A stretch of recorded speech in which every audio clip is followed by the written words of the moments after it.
Welcome to the Becoming You show, where limits get torched and possibility takes the mic. I'm Leah Rowling, human in permanent beta, neurostrategist, mom to 3 amazing humans, married to 1 legendary soul, and your no fluff permission slip to stop waiting. Every week, we rewire brain patterns, smash hand-me-down mindsets, and dive into the daring, identity-shifting conversations most people dodge. Ready to turn potential into proof? Grab your pen. Your next chapter starts now. Hello, my beautiful friends. How are you? Welcome back to the Becoming You show. I am your host, Leah Rowling, and I'm very excited about this part 2 of a very, very important conversation. If you missed it, this will still make sense. But if you want the ultimate clarity, I would have you go back and listen to the week right before this, where we really talk about why life is harder than it needs to. In part 1, we explored a truth most people overlook, and that is this: you may already be living a life far better than you think, but you can't feel that life because you're buried under unnecessary hard. Not unavoidable hard, not the 50-50 nature of life that I talk about, but the extra weight that we carry, the overthinking, the overmanaging, the undeciding, the emotional looping, the micromanaging, the approvals, the assumptions, the expectations, the guilt, the pressure. I could go on and on and on. And then with all of that, right, there's a belief that harder means better in some weird way. So part 1 opened our eyes to mental clutter and emotional noise that really, I believe, stands between you and the life that you've already built. And I told you then that we would need a part 2 because naming the clutter matters, but clearing it, that's what frees you. So take a breath with me and let's drop into this work together today. Before we go deeper, I want us to anchor into what we uncovered last time, right? We identified 3 major culprits of unnecessary hard. The first one is unmanaged thinking, right? The loud, cluttered room that we live in all day, aka our mind, not truth, just unchecked chatter. That's the first culprit. Culprit number 2, indulgent emotions.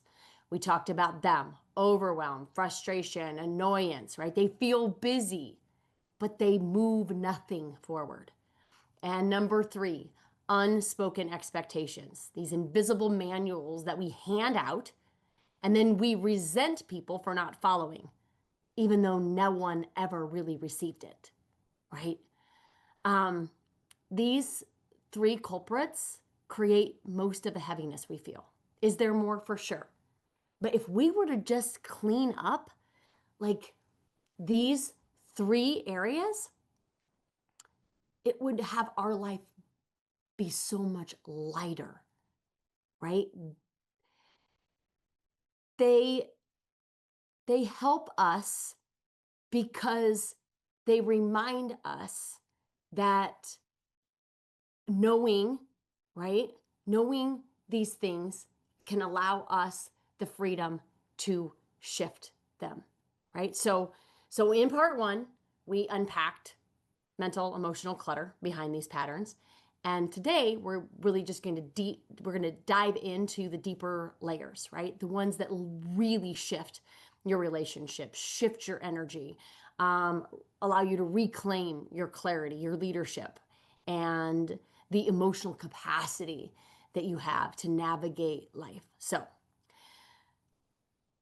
I want to begin with these expectations. We teased them out in part 1. I want to go a little bit deeper in them today.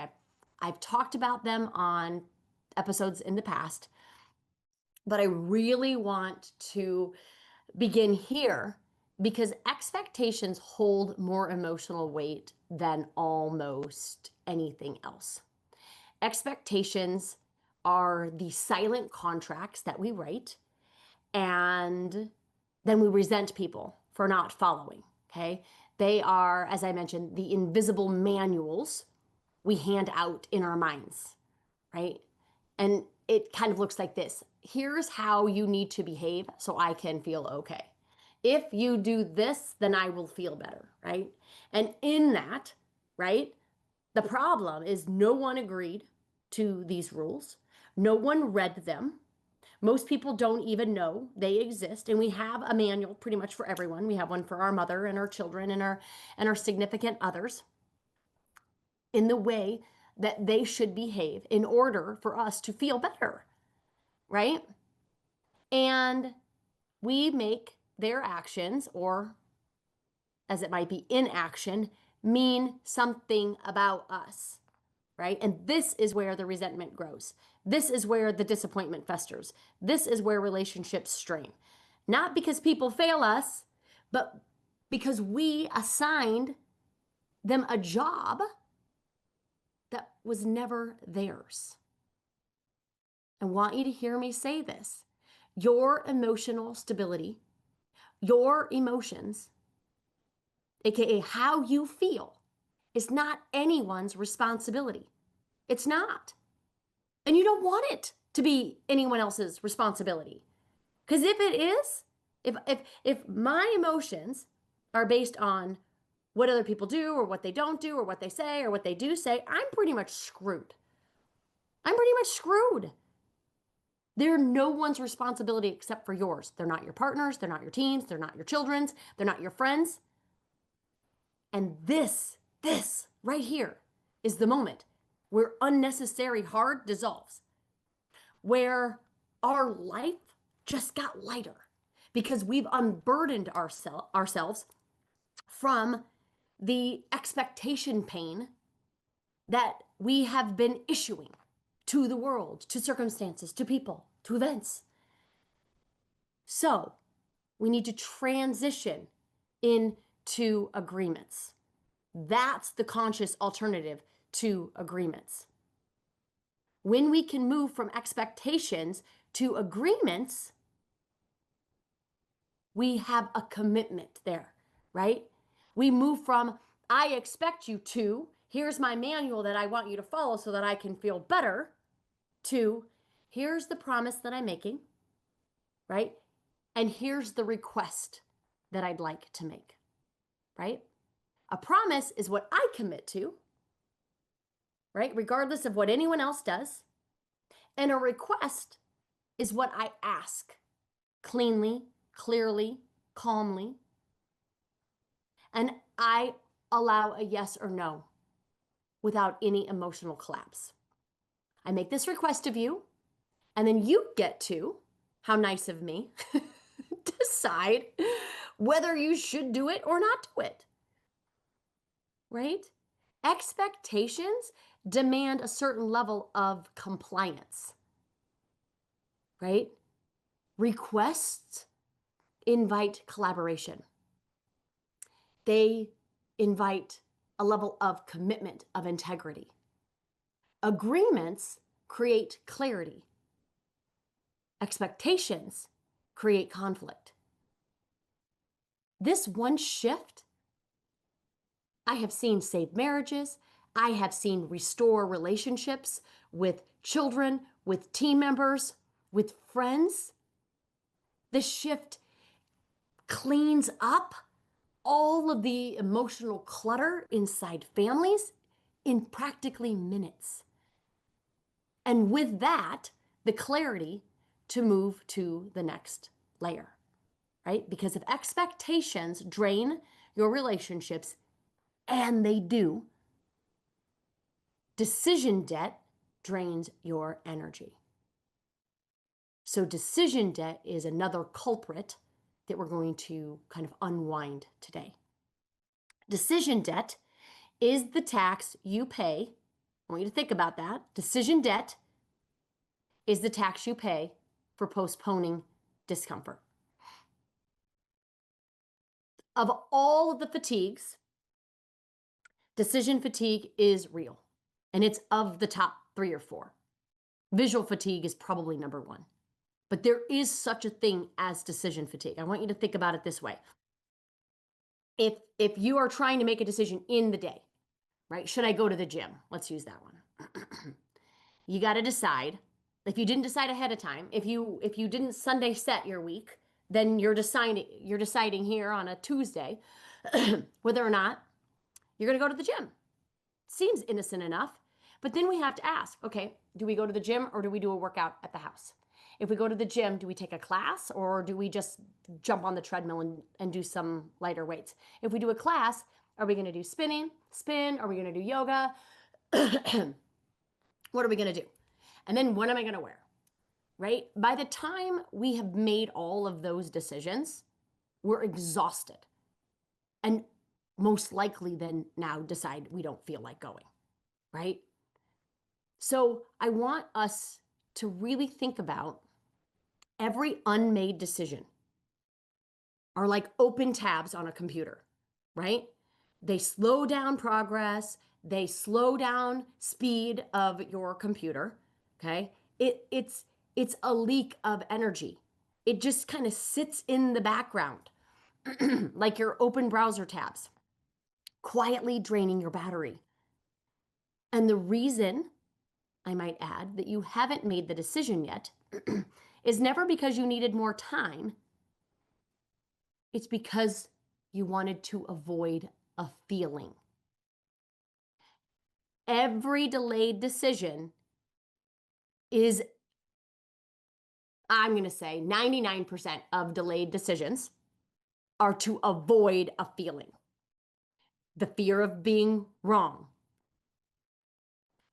fear of judgment, the feeling of regret, the feeling of actually committing to something and thinking that there's no return, a feeling of disappointing someone.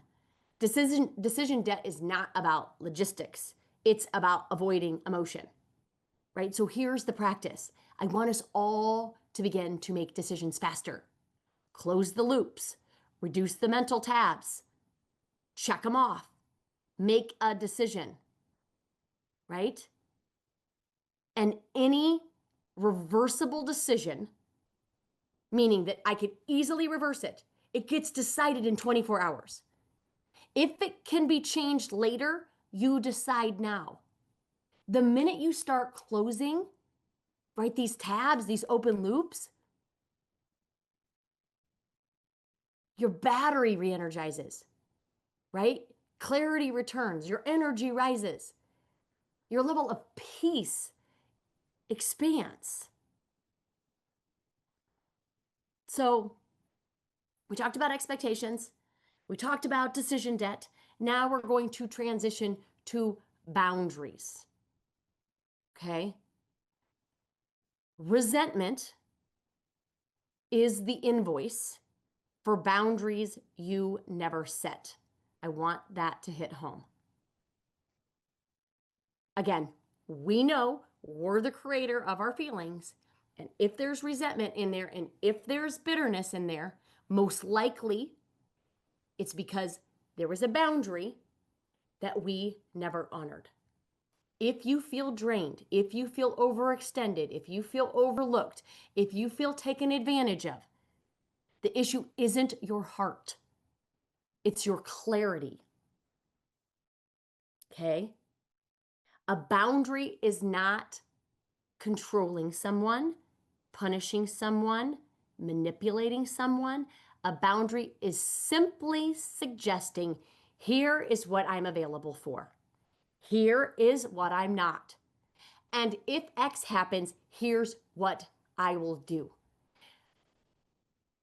I want to be really clear about this, you guys, because I think we get these wrong. I think we get this wrong sometimes. And then we think that boundaries don't work for us. They 1,000% work for us, okay? Boundaries aren't about others behaving differently. I don't know if you know this, but people will behave the way they do. not the way you would like them to. And they don't need to, right? Boundaries aren't about changing other people's behavior. They're about you behaving the way that you choose consistently. It's what you will do should they decide to behave in the way that they choose to. And it is their right to choose to behave however they want. Thinking otherwise is ridiculous. They are humans, they have agency, and they get to decide how they want to show up. And guess what else is true? You get to do the same. This removes unnecessary hard from your time, from your relationships, from your emotions, from your calendar, from your commitments, from your life. And the last one that I want to bring forward in this space is control, or I should say the illusion of it. Control feels safe. It feels like certainty. It feels like protection. But in reality, control suffocates ease. Think about that. Control suffocates ease. Control is your brain's attempt to avoid discomfort. Ease is your soul's invitation to trust yourself. When you trade control for clarity, trust, consequence, and self-responsibility, everything in your life becomes lighter. You stop holding other people hostage to the story in your mind. You stop rehearsing worst case scenarios. You stop bracing for impact. Control is heavy. Heavy, heavy, heavy. Clarity is light. And I've talked about this on many podcasts, but there's 4 things, and that's it, that you get to control. And it's enough. The unnecessary control, right? The illusion of control is what makes life harder than it needs to. All of these make life harder than it needs to. If we free up all of these instances where we're making life harder than it needs to, we can live it with ease. And I didn't say easy. We can live it with ease. So the 4 things that we can control, just as a reminder for my listeners and for those that are brand new, your thoughts, always in your control. Your feelings created by your thoughts, always in control. The behavior that you take based on how you feel, always in your control. And the results, right, that are proof of your thoughts, indicated by the behavior that you take or you don't take, in your control. Everything else, I mean everything else, out of your control. Completely out of your control. And if it's out of your control, it should be free from your mind and it should be free from your heart. And if we can free ourselves of these unnecessary situations and circumstances and people and events that we feel the need to control and like white knuckle, it gets lighter. It gets lighter. So if we think about life and fulfillment of life, it really boils down to the energy that we have in, the energy that we allow in, and the energy that we allow to leak out. Okay? Most people live life trying to pour more in. Right? That's what we talked about in the podcast right before this one. We try to do more planning, more productivity, more motivation, more effort, more strategy. And I think I said last week that if more was the answer, if doing more was the answer, Us high achievers would have everything we want, right? Doing more is not the answer. Because when we try to effort more in order to create more fulfillment, we create leaks. And as I mentioned, fulfillment equals, as an equation, energy in versus and minus energy leaks. That is the level of fulfillment that you have. And all of this efforting, right? The more planning, the more productivity, the more doing creates massive amounts of overthinking, massive amounts of emotional looping, these unrealistic expectations, right? Decision avoidance, boundary bypassing, and control patterns. These are all the leaks. You cannot outrun these leaks, friends.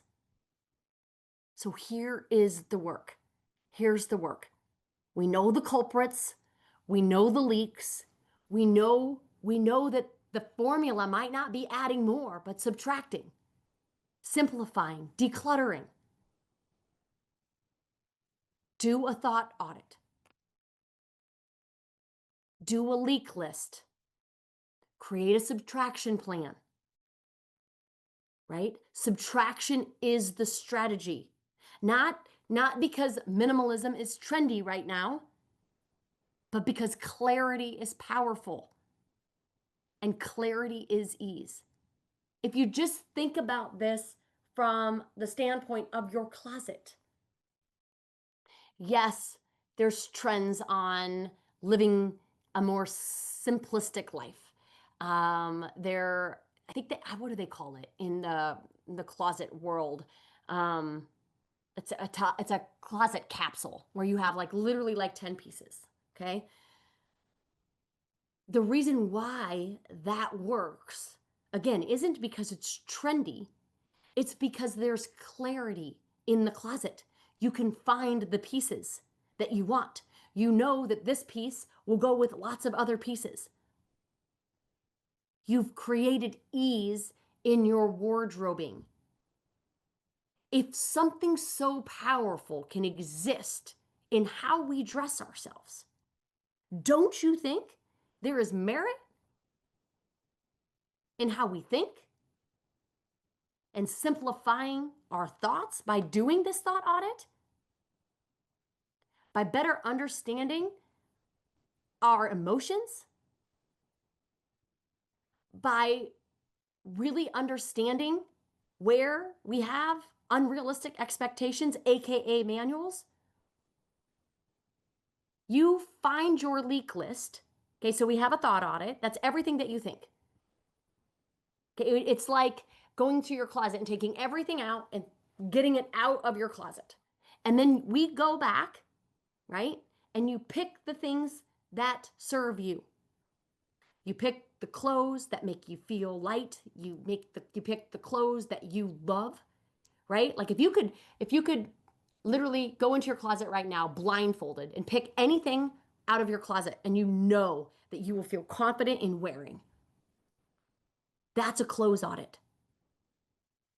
A thought audit's no different. We're making an inventory of all of the things that we're thinking about, and we are picking what thoughts we want to keep, what thoughts leave us better, and we're leaving all the thoughts that leave us bitter. We're just leaving them, right? We're not even going to donate those things, right? We're just going to rid ourselves of them. Nobody wants them. And then we do the same thing with the leak list. Where do you find yourself overthinking? Where do you find yourself what ifing? What if this? What if that? Where do you find yourself worrying? That's where overthinking shows up. Overthinking also shows up in not making decisions. Where do you find yourself emotional looping? What is that emotion that you tend to navigate to day after day after day? I know for me it was frustration. I used to be very frustrated all the time. That creates unnecessary hard for my life. Do you see this? Where do you have expectations of other people? Meaning, where do you believe, right? Of course, not consciously because you know the work, but where do you believe unconsciously that if people were just a little bit better, your life would be better. Who are those people? Why would it be better? What are the expectations there? Make a request. Don't hold yourself emotionally hostage to whether or not they say yes or no to the request. Have your boundaries. Know what they are. Know what you are going to do should somebody behave the way they want to, the way they get to, by the way. And then where are you trying to control things outside of the 4 things that are in your control? So much energy is tied up into these things, friends. And in a world where energy is king, I want us to reclaim it. You deserve to reclaim it.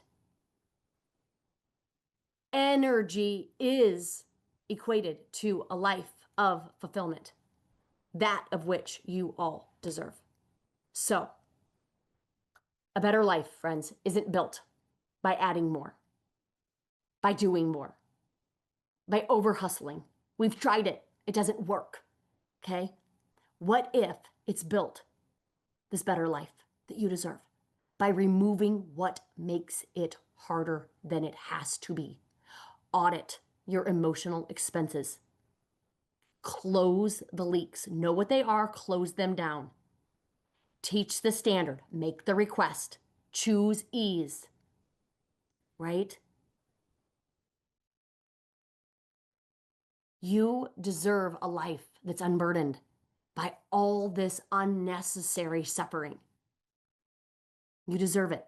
You deserve it as we close out this year, as we start another year. You deserve that.